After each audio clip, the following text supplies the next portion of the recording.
Well, after a bit of a hiatus, and part of it is it's on me because I've been busy here in Utica, getting on the mic for the IIHF, that's International Ice Hockey Federation Women's World Championships over the past couple weeks. Now that tournament is in the books.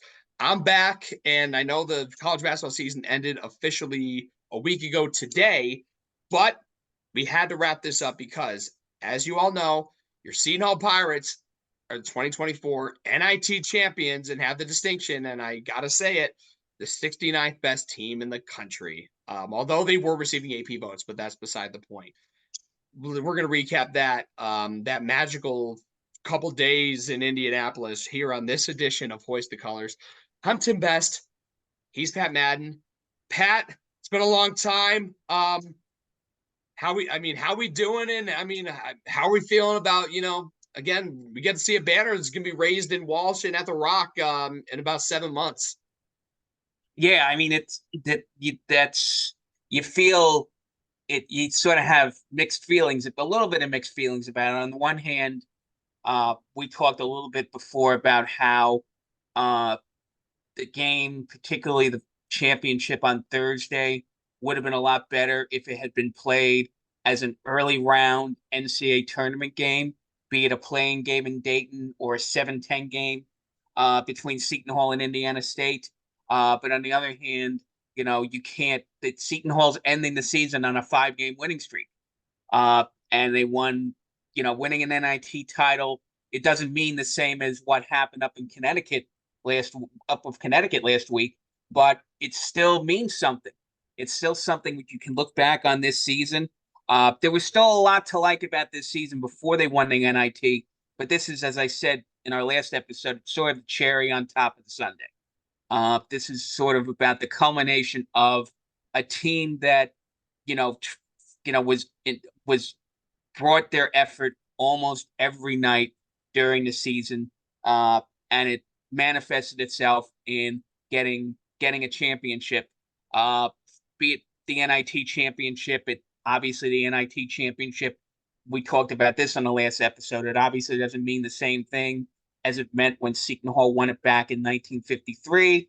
But again, it's still something that for forever they'll be enshrined in the annals of the great Seton Hall teams. I think the 25 wins, if I remember how it was posted, I think it was the fourth best in the history of the program. Yeah. That means that they're working on a level that's maybe even just a little bit better in terms of a win total than any team that Kevin Willard coached in that great 10-year run he had at Seton Hall. And you're working up with teams, some even the best in the PJ Carlissimo era, and some of the best in the history of the program. So I think the NIT is sort of a confirmation that we saw something special in the 23-24 season. I agree with you. The last time Seton hit the 25 win mark was the Big East Championship team way back in 2016. And, I actually, like I think I talked about, I think I messaged, like I texted Ryan Whalen the night of after they won it. And, I told him, like, I, I feel like I have a similar affinity to this year's team as I did with 2016 and 2018 as well, because of like that never say die mentality. We're going to talk about it, but they were dead to rights with 3 minutes left against Indiana State. They were dead to rights for, within the final minute against St. Joe's, and Alamir Dawes stepped up to the occasion like every single time. It was kind of like how Isaiah Whitehead rose to the occasion every single time. Like it, Alamir Dawes is no Isaiah Whitehead. I think everybody knows that, but the way in which he played, he deserved most outstanding player. The plays he made, especially tying the game at 77 against Indiana State, man, like that. Those are like plays that you remember forever. You play a virtual road game, you're down 7 with 3 minutes left. Like I thought, I'm like, oh God, like, so this is what's going to come to, huh? Like heartbreak. But it went it was a complete 180. But I mean, we'll talk about those emotions later on. I mean, let's just quickly hit the Georgia game because I mean, Seton Hall put a hurting on them in the first half. Bulldogs hung around because like that's kind of what they did the entire NIT prior to that game. But I mean, yeah, your assessment overall of a what ended up being a 17-point trouncing, although it got down to like as low as 11 in the second half of Mike White and his scrappy Georgia team. When we did the preview, we had pointed out that Seton Hall had played better all season, had played more consistently, and had played better all season than Georgia did. Georgia just happened to score a couple of nice wins in the in the NIT. But it's when you compare how poorly their conference, they went 6-12 in the SEC. We went 13-7 in the Big East. Mm-hmm. So in terms of who was going into the tournament playing better, Seton Hall was clearly going in playing better. You get to what Seton Hall's mentality is going into that game, and Seton Hall has a bunch of seniors who are playing their last games, at least a couple in Alamir Dawes and Jaden Bediako, who are playing as if this is their last game. Whereas the Georgia guys, for the most part, they had a younger team and a team that's using the NIT as much to prepare for next season as they are this season. So when Seton Hall took the big lead early in that game, you sort of got a sense that Georgia wasn't coming back. A, because Georgia doesn't have a very explosive offense, and B, I think because again, the Seton Hall players are playing with such reckless abandonment and with nothing to lose, that I think that they just wanted to prove a point, as they had during the whole NIT run leading up to it, that they were an NCAA tournament team. So that's what came out during most of that Georgia game. You're going to have a couple of situations in any game like that where your opponent gets a couple of baskets and sort of breaks the margin down a little bit. But at the end of the day, Georgia just didn't have the firepower when they fell down big. Like we went out 18-3, Mm-hmm. uh, and Georgia had no answers on either side of the court. So you can tell that when Seton Hall was going all in on both sides, that Georgia really couldn't keep up, and I think that's why they cruised to a 17-point victory in the semifinal 2 weeks ago on Tuesday. Yeah, and not to mention, I mean, the one guy we talked about in depth, like if we can shut down Thomason, which we did, that would give us more than a good enough chance to win. And like that's what happened. So going on to the championship, um, that Indiana State game, I knew this was going to be an unbelievable game. Um, and it lived up to the hype. I thought it was going to be like a 3-4 point game. I felt like it was going to come down to the final minute and who was going to make the big plays. The big thing we looked at was how can Seton Hall deal with Robbie Avila. They went over his nicknames. I didn't realize there was more to than just Kareem Abdul-Jabbar. I mean, there's Milk Chamberlain, Steph Blurry, Larry Blurred. It was, I mean, the fact that we held him to 14 points, he did some damage. Like I think he had like 6, 7 rebounds, couple assists. But it was Swope who was a big difference maker, shooting the rock. And that was the thing too. 3-point perimeter defense was going to be a big thing for Seton Hall. They had defended the three so well throughout the tournament. And we knew Indiana State was going to take a lot of threes and they were going to make some threes. Like that was just inevitable. And Seton Hall, they played really well to try to neutralize that home court advantage that the Sycamores clearly had, being only 71 miles away at Hinkle Fieldhouse from their campus in Terre Haute. Um, I will say, before we get into the epic final sequences, Seton Hall did a very good job navigating the clear disadvantage they had of playing a virtual road game. I mean, your assessment of how they were handling um, a weird hostile environment that honestly aren't like rivaled or in trumped like some of the the games that they've played at Hinkle Fieldhouse just in the last couple of years against Butler. Well, I mean, just remember that they went 5-5 in road games in the Big East this season. Right. besides beating Georgetown, Paul, they beat St. John's, they beat Butler, and they beat Providence. So they I think and this is a veteran team. You got five seniors starting in that lineup. So they've been in tough road environments, particularly Dawes, Kadari Richmond, Dre Davis. They've been in hostile road environments in the Big East for 2 years. So even though that was a little bit, so even though you could basically replace all of the Butler fans with Indiana State fans in that game, in the championship about 11 days ago, it's not an environment that Seton Hall was not comfortable in because they've been in those environments and they performed well in a lot of those environments in the past. Now, of course, the bigger challenge when you're playing a team like Indiana State, to be perfectly honest, is Indiana State's a good basketball team. Yeah. There's a reason why it was Josh Schertz's last game as Indiana State coach before he went off to St. Louis.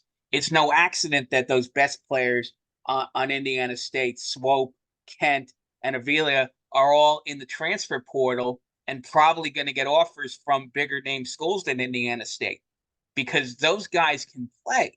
That the biggest challenge to me was that team won what 32 games Yeah. heading into that NIT game championship a week and a half ago. So that's the challenge, to beat a team that just knows how to win.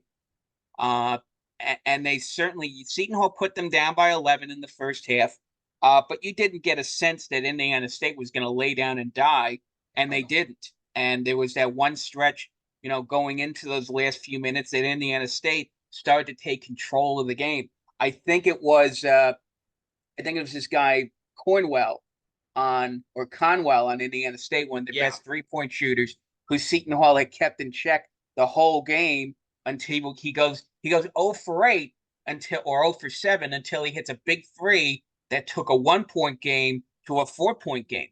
Uh-huh. So, in that sense, this is a team that knows how to make winning plays. Unfortunately for them, they didn't make enough of them in the Missouri Valley Championship game against Drake, which unfortunately relegated them to the NIT.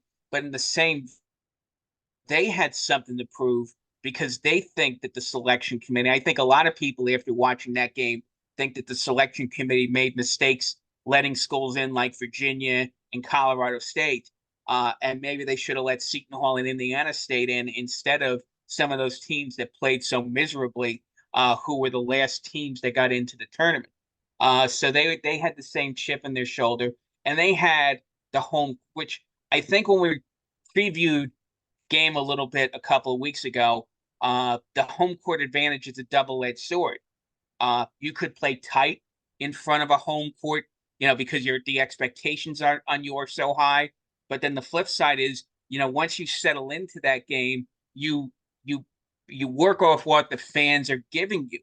And Indiana State was doing that in the middle of the second half when they jumped out to the 7-point lead with 3 minutes to go.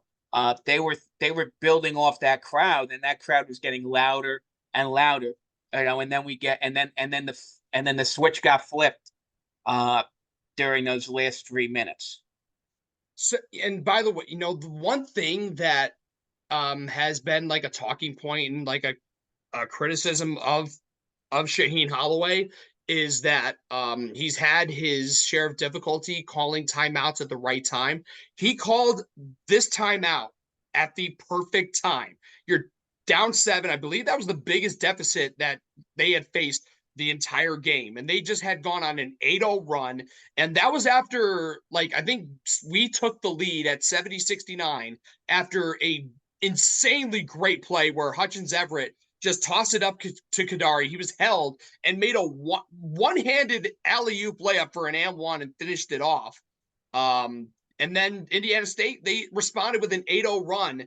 And for Shaw to call that timeout, calm them down, and say, like, win this game on the defensive end, like, you could not have drawn up a better way for Seton Hall to find a way to win than by ending the game on a 9-0 run in the final 3:05, I believe it was.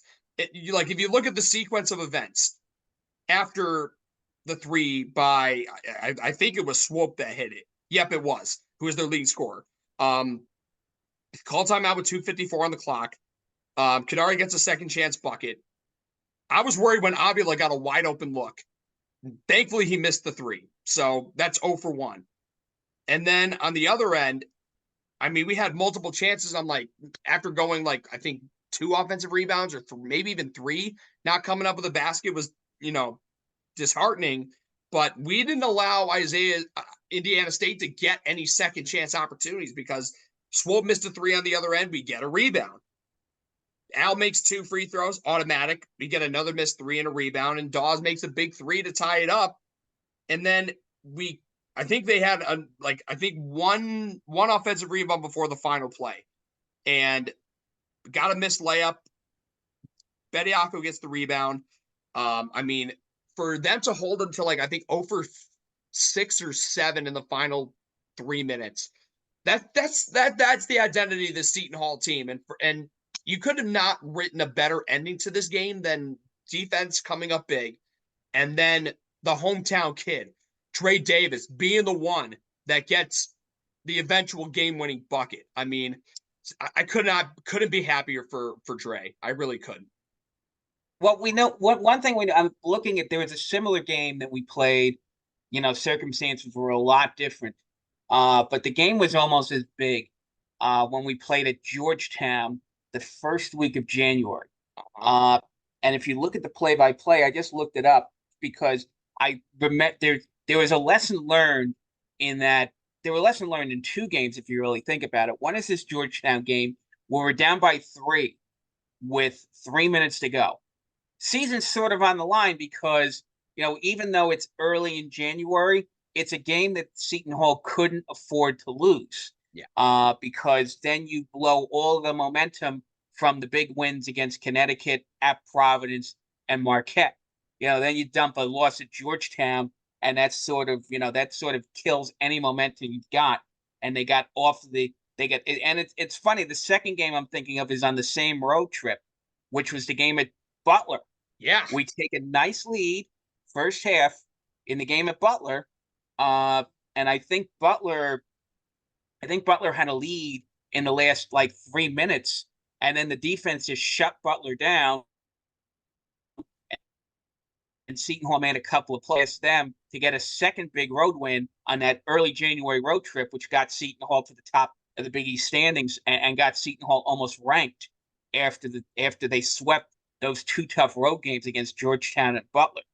So in the same vein, you get to that not only the big plays, the big shot by Dawes to tie the game, the big shot by Davis to get the lead with 15 seconds to go, but then the big defensive stands that Seton Hall had to make, and including the two blocks in that frantic closing sequence. And it's a little bit of, for whatever it's worth, it's a little bit of revenge from 1989. Yeah. Where people were talking at the end of that sequence a week ago Thursday that maybe there were a couple of fouls on that play. Maybe Bediako fouled one of the Indiana State guys trying to hit a game-tying shot, and maybe somebody on Indiana State should have been on the line, and maybe, okay, the referee last Thursday, a couple of Thursdays ago, missed the call with some contact as opposed to John Clarity 35 years ago making a phantom call. So, there's a lot of stuff going on between those two experiences, but yes, getting that win, get again on the one hand, it looked like a lot of games that Seton Hall had played this year, but you work off that experience. Seton Hall knew how to win close games because you had a series of hard-nosed veterans who, when they needed to make a play, they made a play. And that's why they brought home the NIT championship trophy to South Orange as opposed to it staying in Indiana 2 weeks ago. So my personal thoughts. Well, first of all, I thought, the referees, I mean, one of them is a familiar face, Brent Hampton, who, we've seen on countless Big East games. and one that our guy JT has heckled in the past. But like that's a separate point. But like they weren't very good. Like they literally saw like right in front of them. There was a play where an Indiana State defender had two hands on I forgot who it was. He was setting a screen on Seton Hall. He was setting the screen and like he just full on two hands like is like nudging him. First of all, you can't touch another defender. Can't touch another player on defense with two hands. That's a foul. Like it's literally in the rule book. Right in the referee's view, doesn't do shit. Like I'm like, what are we doing here? Like you just throw the rules out, like completely. Like what are we doing here? But the thing is, in that last sequence, bias be damned. They got it right because if you look closely, the one well, at least one of the shots Indiana State took, the guy was kicking his leg out to try to draw the foul. That's not a natural shooting motion.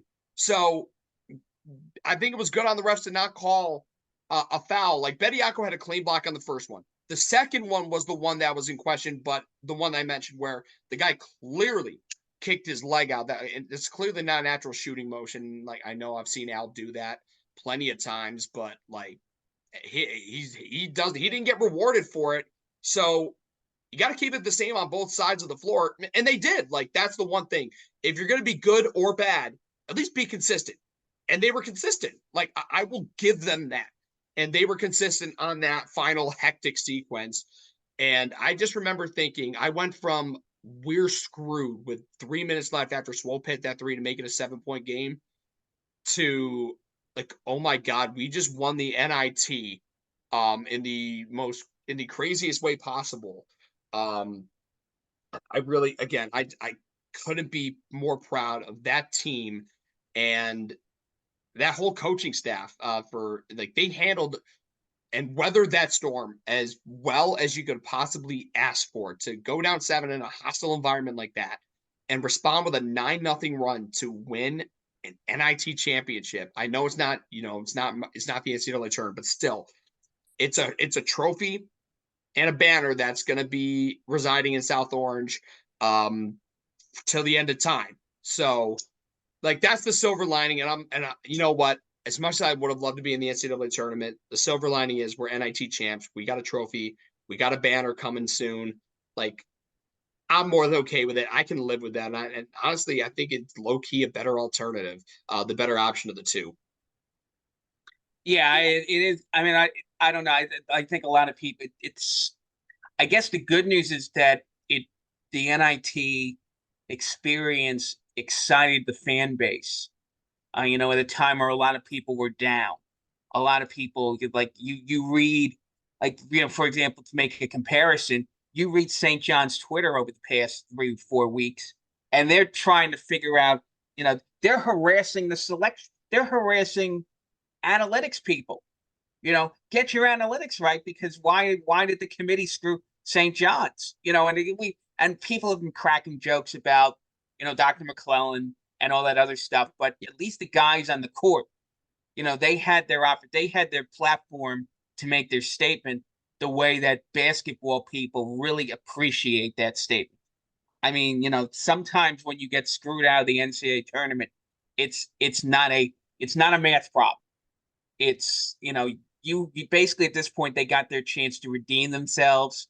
It must have been somewhat embarrassing, and I don't think he was there, but he was definitely, I'm sure that he knew exactly what happened with that NIT championship game where Dr. McClellan is sitting in Phoenix the next weekend thinking, what, it must have hopefully it nagged him and it nagged other committee members that maybe some of the best teams were left out of the tournament.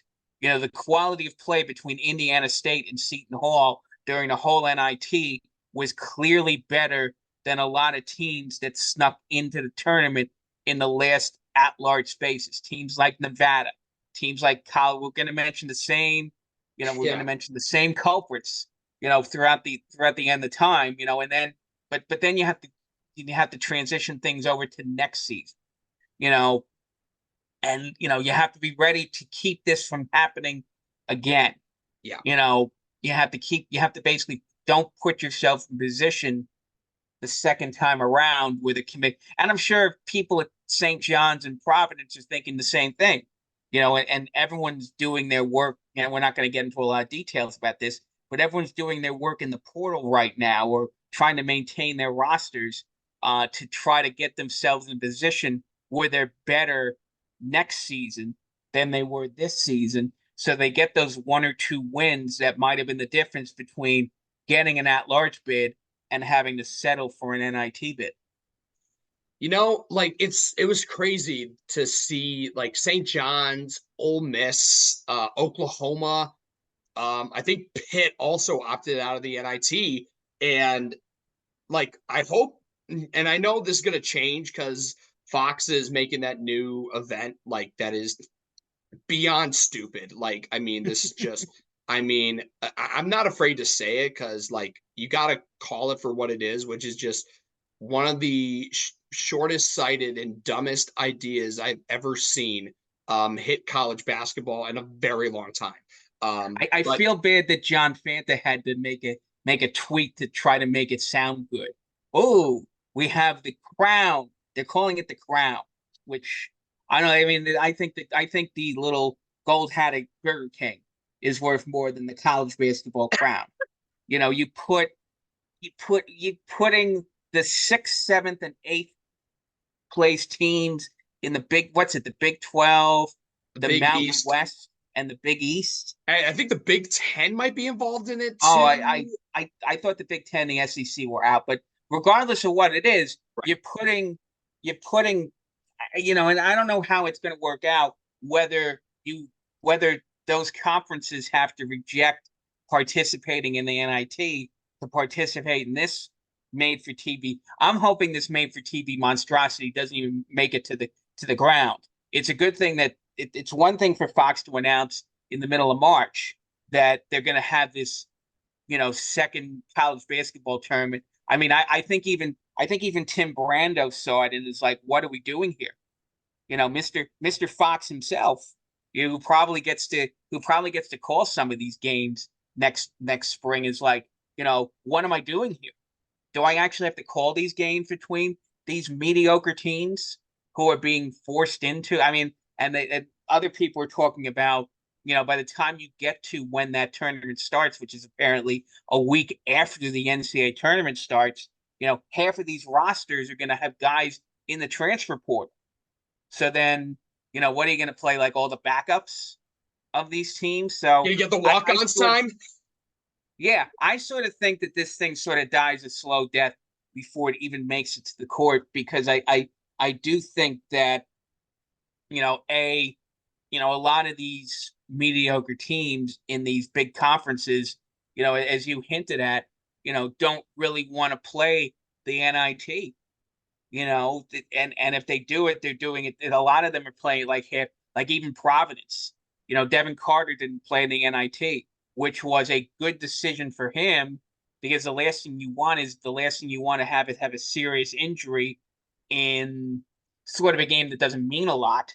But in the same token, is the Providence team that people saw in that first, they lost to Boston College, I think, in the first round. Yeah. Is that the Providence team that, there's a big difference between a Providence team without Devin Carter and a Providence team that has Devin Carter.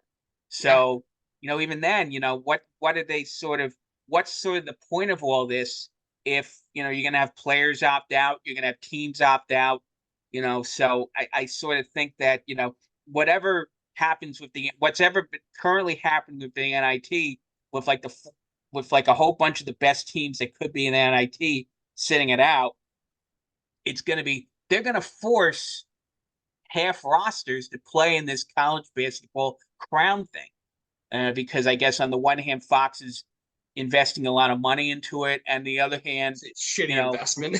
yeah. I mean, they're basically we can have a whole long discussion about how some of the networks that aren't part of the NCAA basketball package have fear of missing out. I think that to a certain extent, Fox and ESPN, who get into this college basketball season, the minute that basketball. Their last games are the last games that everyone's paying attention to are conference championship games, Hmm. and they're on the outside looking. They're like those characters in SpongeBob who look out the window uh, and see everyone having a good time Oh my showing the God, NCAA yes. tournament. It's like Fox and ESPN are looking out the window at CBS and Turner, dancing around showing the NCAA tournament. So I think that's Fox's way of coping is, we're going to put a whole lot of money. We're going to just burn a lot of money so we can put some college basketball content at the end of March. And again, maybe somebody's going to tell them, well, guess what? You're not going to get any ratings. Nobody's going to take this thing seriously. So, if you want to get into it, uh, Turner's the CBS Turner contract is up, I think, in 6 years. So, unfortunately, and maybe to get to going on a tangent here, but there's always the looming threat down the line that the big football conferences are going to get enticed by one of these networks that want a college basketball tournament to opt out of the NCAAs sometime down the road. And I think we're sort of heading in that direction. But that's a different topic for a different day. As much as college basketball fans can't believe anybody will want to mess with the NCAA tournament. We have to see something at this time of the year once a week where somebody goes out and says, how do we get this tournament to let more of the big conference teams in? How do we get this thing to get better ratings? How do we get this thing to, stretch out for another 2 or 3 days? And it's sort of that's sort of the difference. The people who love college basketball know this tournament is perfect. The people who don't love it as much and love it for different things want everything to change. So I think that's sort of there's some of that momentum going into this crown thing, which unfortunately might be the destination for Big East teams who get left out of the NCAA tournament next season. Yeah, like I think this should be like Seton Hall winning the NIT. I think this should be like a lesson to the teams that opted out, like St. John's, Pitt, Ole Miss, Oklahoma. This should be a lesson like, hey, like Seton Hall took lemons. They were given lemons and they turned that shit to lemonade. Like, I hope this will end up becoming a lesson learned for these teams that do opt out. Like, hey, you could actually use this as an opportunity to show the committee if you do feel wronged and when getting left out of the tournament, use this opportunity to throw it back in their face and prove them wrong. Like Seton Hall did that, and I hope in the future, and I hope that the NIT is preserved because if we saw like look at NIT championship viewership this year went way up because you had teams that wanted to play for it, and you got the two best teams in the NIT playing for the championship. Indiana State and Seton Hall were the top two seeds in this tournament, and they delivered a big game, and people wanted to see it. Like, just imagine how much better it could have been with Rick Pitino and St. John's, even hell, Chris Beard and Ole Miss. Oklahoma's a name brand, even though it's more so for football. Pitt, like, it's still people still know it for basketball from the old biggies. Like that, they could have made it even better, but out of selfishness, and like it's part justified, part not. Like it has each different side of the coin, which like I'm not going to get into the details of it because everybody knows what those sides are. But they could have used that as an opportunity to show the committee up. Mainly more so St. John's and Pitt, and hell, even Oklahoma, even though it was bullshit that Oklahoma, according to the committee, was the first team out and not Seton Hall, which blows my mind, but I digress. Like, they could have used that opportunity and they chose not to. Seton Hall did choose the opportunity. Same with Indiana State. They made the most of it. So maybe this will be a lesson learned in the future. But again, it's all contingent on what happens with the crown, which I hope it dies before it even hits the ground, as you said. And what happens with the NIT as a whole as well. And by the way, I just want to end this. By the way, I want to point out the fact that right now, like again, Shaw's plan, people's coach, and well, now he's the people's champ as The Rock was. So so I wanted to make a couple stories, quick story. So I wore this shirt the day they played Rutgers and they lost that game. And then I decided to wear it for the Big East tournament quarterfinals when they were playing St. John's. And what happened then? They got beat. So part of me was like, I think this shirt might be cursed. But so I didn't wear it throughout the entire NIT. And me being superstitious, like I'm not superstitious, but I am a little stitious. I didn't wear it throughout the NIT. Look what happened. So I waited until now to finally break it out. Shah and this Shah especially, I love you. I like you've done great things. I mean, you got an NIT championship in year two. I mean, you got to keep moving up, and Shah's the guy to do it. He is our guy, and I'm really excited to see what he's going to do. And I love every single guy on the team, from Kadari all the way down to Gabriel and the rest of the walk-ons, like Ryan Whalen and the rest of the coaching staff, along with Shah. Obviously at the top, with Brian Felt and Mike McBride, overseeing Armored Satonia. It was just a perfect storm, and what a way to end the season. Before we wrap this up, the last official episode of us talking Seton Hall hoops as it pertains to this season. Any final thoughts, Pat? Well, the good news is that I think everyone's in a better position now than they were a year ago. A year ago, Seton Hall didn't have an organized NIL plan, but during the off season they developed Onward Setonia. They found a way to get everyone an opportunity to participate, whether it was a fan who would just buy a jersey, or gave some value to people who would make bigger donations to the NIL in terms of some of the programming that they did. So having organized NIL helps. It obviously the NIL budget's going to be bigger next season than we thought it was going to be last season. And the other thing is, some, we to maybe address some things we're not going to address. Obviously Dre Davis is in the transfer portal. Elijah Hutchins-Everett's in the transfer portal. You have to replace Jaden Bediako. You have to replace Alamir Dawes. Now, there are a couple of really good freshmen coming in between God's Will and Jashir Felton, who have very high ceilings coming in next season. But you're still going to need some pieces to keep this team playing at this type of level. But the one thing we've learned about Shaheen Holloway the last 2 years is that he is an incredible evaluator, not only of talent, but of how to utilize that talent. Again, you take a guy like Jaden Bediako as an example of someone who, he was good, but he wasn't really that great at Santa Clara. But the way he fit in so well with what Shaheen Holloway was doing, and the fact that we got him to play at even a higher level than he was playing at Santa Clara, just tells you that, even in a short period of time, Shaheen Holloway can make players can make players play on that much of a higher level. Alamir Dawes was just bouncing around, a very good 3-point shooter. But what Holloway did with Dawes was he made him a dangerous scorer.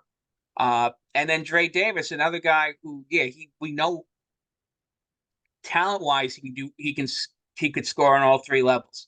But what Holloway did was he channeled that, and he made Davis so much more effective as a scorer, particularly as this season was going along. So, we might not get the biggest names in the transfer portal. It's just the nature of how things go. But I have confidence that, particularly if we need a big man, particularly if we need a couple of shooters on this team, and maybe, if they end up needing help at the point guard position, we don't know that yet. But I have confidence that even these guys who might be flying on the radar, who might be second tier transfer products, Holloway gets enough of those guys in, and he can turn them into something which continues to keep Seton Hall being competitive in the Big East. And you can't say that about every coach in the Big East right now in terms of how they recruit the portal and how they use pieces out of the portal. So I think that's something where we have confidence that now we've seen Holloway do this for 2 years, and maybe next year is the year that they get that much better. And instead of sweating it out on Selection Sunday, they nail down a bid well in advance. But time will tell. That's something we're going to have to when we bring it. If when we come back 6 months or 5 months, whenever we get into the fall, and we look out at the horizon at the season ahead, we know what Seton Hall has been capable of in the past, and whether they can repeat that in Shaheen Holloway's third season. I mean, you make a lot of great points. And the thing is, like with Shaw, like he didn't get glamorous transfers, but he got guys that were his guys, like guys that like embodied what Shaheen Holloway's vision is as a coach, and guys that like are similar to him when he was playing in the blue and white, 25 years ago. Like Dylan Adewusu, a bruiser.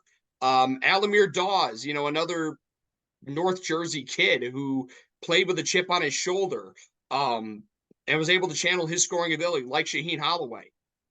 And he did that and then some. Like, and he just knew how to get through to the guys that he brought in, like especially Jaden Bediako, getting a good amount out of Elijah Hutchins Everett, even though he's in the portal now, like getting as much as he did out of him at several points of the season. And then his biggest thing, his coup de grace. I mean, for him to get Kadari out of his shell and unlock his true potential, I think that was his greatest accomplishment, along with turning Dre into the efficient, great player that he was. A stretch four at 6'6", to play with the kind of efficiency that he does, especially in the mid range, and for him to make the play to win the NIT in his hometown. I mean, you couldn't have written a better script.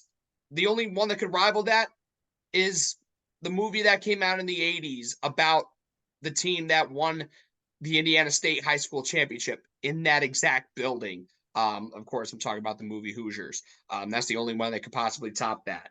This was a borderline storybook season. It sounds terrible and saying maybe I'm over exaggerating, but this team, man, they got me to buy into them as the season went along. They got me to buy into them and really invest in them emotionally. This is the proudest I've been of a Seton Hall team. I mean, I would say since 2020. We all know what their story ended up being unfinished, for reasons that everybody knows. So I'm not going to get into it. But for Shaheen Holloway to have this kind of team with with so few expectations, such low expectations, being finished ninth in the Big East, like I have this weird feeling that, like, listen, we still have Kadari, we still have Al, if and with all the guys that looked like and felt like Shaheen Holloway guys, that Shaw could make something of this team. I believed in them. Like I think I had him seventh, which is right where they were last year. And look what happened. They finished 13-7 in the Big East, which is fourth place behind only UConn, the national champs for the second year in a row, Marquette, who is a Sweet 16 team, and Creighton, who is a Sweet 16 team. And they beat the first two teams I mentioned and should have beaten that last team in a game that really shouldn't have gone to triple overtime at the Rockway back in January. But I'm going to sound like I have such sour grapes talking about this 3 months after the fact. But hey, I don't care. Seton Hall's got an NIT championship. We're the 69th best team in the country. It's a very nice distinction to have. And of course, I'm hoping that I'll be able to, because they have opening night on the weekend, on like a weekday now, which is like a Monday or Tuesday, which will prohibit me from coming to Walsh or the Rock to see that banner go up. But I'm just really, really proud of this team, and I'm really glad that season one of this show concludes. Even though this won't be the last episode, but the first season of Hoist the Colors features an NIT championship and a team that won 25 games for the first time in 8 years, with a team that, we talk about so fondly, that 2016 Big East championship team. That was a lot. Like with how much I've talked over the mic at the odd for the IIHF tournament the last week and a half. I'm out of breath. And you would think my stamina would be better talking, but that was a long-winded rant. And I think, yeah, I think that's a good way to end it. So that's going to do it for this final edition in terms of the regular season and postseason, all that stuff. That's going to be the final episode for this. Hopefully, we get more off-season content for you. In this month, in May, maybe even beyond, depending on what happens. We want to we want to hear from Shaheen Holloway, Ryan Whalen, my guy. Same with Shaw, because they were on the staff during the years I was at Seton Hall as a student. And of course, maybe even get a guy like Jaden Bediako, Kadari Richmond, doing a little Hoist the Colors and Kook's Corner collab.